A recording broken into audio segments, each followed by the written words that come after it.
Hello guys, আশা করি আপনারা সবাই ভালো আছেন। আল্লাহর রহমতে আমরা অনেক অনেক ভালো আছি। ঝড় বৃষ্টির দিনে তো গ্রামের বেহাল অবস্থা। এই তো দেখেন আমার গ্রামের বাড়ির পাতা পড়ে কি অবস্থা। এগুলোই আজকে পরিষ্কার করব, ভিডিওতে আপনাদের সাথে শেয়ার করব। আমার ভিডিওর সাথে থাকুন। আমার ভিডিও ভালো লাগলে আমার পাশে থাকবেন, আমাদেরকে ভালোবাসা দিবেন। আপনাদের ভালোবাসা আমার অনেক প্রয়োজন। আপনাদের ভালোবাসা পেলে আমার ভিডিও দিতে একটু কষ্ট লাগে না। এই কারণে আমি গ্রামের ভিডিও দিতে আসি। এই তো দেখেন বৃষ্টি হয়ে গেছে, ঝড় হয়ে গেছে, অনেক পাতা পড়েছে। এই পাতাগুলো আমি এই যে বেটিকে ডাক দিয়েছি, আমি একে দিয়ে দিব, বললাম যে তুমি একটু নেড়ে চেড়ে নেও। অনেক গরিব মানুষ আছে পাতা দিয়ে জাল দিয়ে খায়, এদের অনেক উপকার হয়।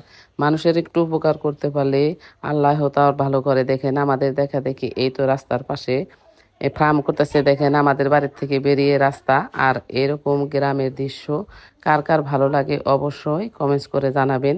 এরকম গ্রামে থাকা অনেক ভালো লাগে। যাদের গ্রামে থাকতে ভালো লাগে, গ্রাম ভালোবাসেন, তারা অবশ্যই কমেন্টস করে জানাবেন আমার এই গ্রামের ভিডিও আপনাদের কাছে কেমন লাগে।